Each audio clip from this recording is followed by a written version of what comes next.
সুপ্রিয় শিক্ষার্থীরা, আশা করি ভালো আছো। তোমাদের ডিজিটাল প্রযুক্তি বিষয়ে প্রথম যে অ্যাসাইনমেন্ট দেওয়া হয়েছে সেই অ্যাসাইনমেন্টের বিষয় নিয়ে যেন তোমাদের এই বিষয়টা বা অ্যাসাইনমেন্ট তৈরি করতে যেন তোমাদের খুবই সহজ হয়, সে কারণে আমি তোমাদেরকে একটা দিক নির্দেশনামূলক একটা ভিডিও তৈরি করে তোমাদের গ্রুপে দিয়ে দিচ্ছি। তোমরা এটা দেখে তোমরা পারবা যে কীভাবে স্লাইডটা তৈরি করতে হচ্ছে। প্রথমে আমরা গুগল প্লে স্টোর থেকে স্লাইড নামে যে অ্যাপসটা আছে সেটা আমরা ডাউনলোড করে নিব। যেমন ধরো এখানে স্লাইড নামে যে অ্যাপসটা আছে সেটা আমরা ডাউনলোড করব। ডাউনলোড করার পরে এখানে দেখো নিচে একদম সবার নিচে একটা প্লাস চিহ্ন দেওয়া আছে।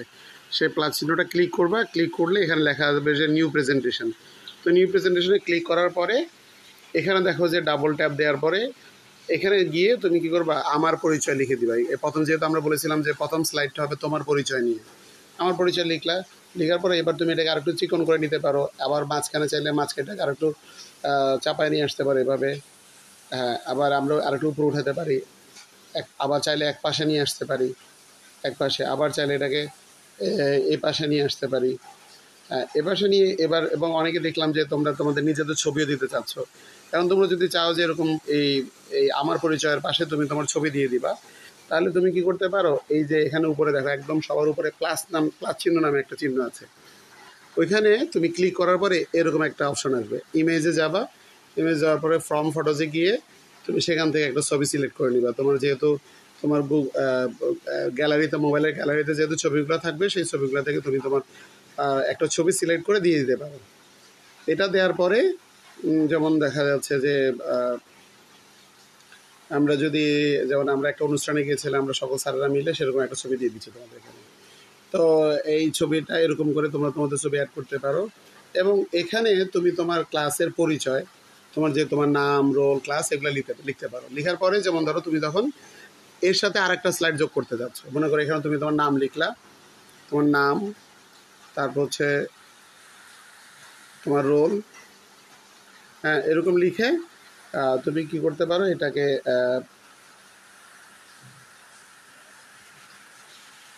এই যে এখন মনে করতেছে এটা যেহেতু মাঝখানে চলে আসছে, তুমি চাচ্ছ যে এটাকে এক পাশে নিয়ে যেতে। যেমন ধরো এই যে এখানে একটা আছে, অপশন আছে, এখান থেকে এটাকে ক্লিক করলে দেখবা যে এটা লেফট অ্যালাইনমেন্টে চলে আসবে, লেফট সাইডে চলে আসবে। আবার এটাকে যদি আবার উপরে গিয়ে আবার যদি সিলেক্ট করো, আবার এখানে নিয়ে আসো, তাহলে দেখতেছি। এখন তুমি যদি এটাকে বড় ছোট করতে চাও, তাহলে অক্ষরগুলোকে সিলেক্ট করে তারপরে হচ্ছে যে তুমি যদি চাও এটাকে সিলেক্ট করে নিলা, অথবা তুমি যদি চাও যে ফন্টও চেঞ্জ করে নিবা, ফন্টও চেঞ্জ করতে পারো তুমি চাইলে। এবং তুমি এই অক্ষরগুলোকে কি বলে ছোটো বড়ো করতে পারো। সাইজগুলোকে তুমি তোমার পছন্দ মতো সাজায় নিতে পারো। যেমন ধরো এটা 28 সাইজে আছে, তুমি চাইলে এটাকে 72 সাইজে করতে পারো। যেমন ধরো আবার তুমি চাইলে এটাকে ফন্ট সাইজটাকে আবার ছোটো করে 30-এ নিয়ে আসতে পারো, এভাবে করতে পারো। আবার তুমি যদি চাও যে লেখাটাকে মোটা করবা, তাহলে মোটা করতে পারো। তুমি যদি চাও এখানে এটাকে লেখাটাকে কালার করে নিবা, তাহলে তুমি চাইলে এখানে গিয়ে ফন্টটাকে কালার করে নিতে পারো, যে এখানে কালার হয়ে যাবে। এভাবে দিয়ে দিলে দেখবো যে কালার হয়ে যাবে। এবারে তুমি যদি রেড কালার করতে চাও, রেড কালার। এখানে যদি এই তোমার পছন্দ মতো কালার সাজায় নিতে পারো এখানে। তো দেখা যাবে যে দেখো এই যে আমাদের এখানে লেখাটা কিন্তু চেঞ্জ হয়ে গেছে। এই দেখো লেখার কালারটা চেঞ্জ হয়ে গেছে। এবার তুমি তোমার লেখার কালারটাও চেঞ্জ করতে পারো। আবার তুমি যদি এরপরে আরেকটা স্লাইড যোগ করতে চাও, যেহেতু আমরা বলেছি তোমাদেরকে এখানে একাধিক স্লাইড যুক্ত করার জন্য, তো এখানে দেখো আরেকটা।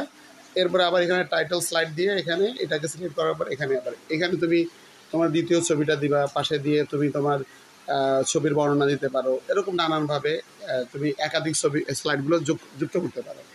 এরপরে যুক্ত করার পরে যখন তোমার এটা হয়ে যাবে, কাজ শেষ হয়ে যাবে।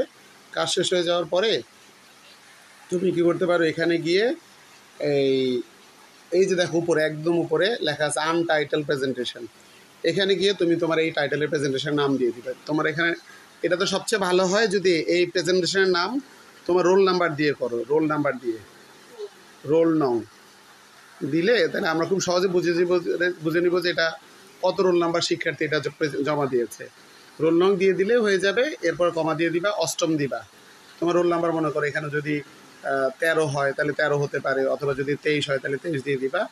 এরপরে দিয়ে লিখবা যে অষ্টম প্রাত লিখে দিবা, এভাবে লিখে দিবা।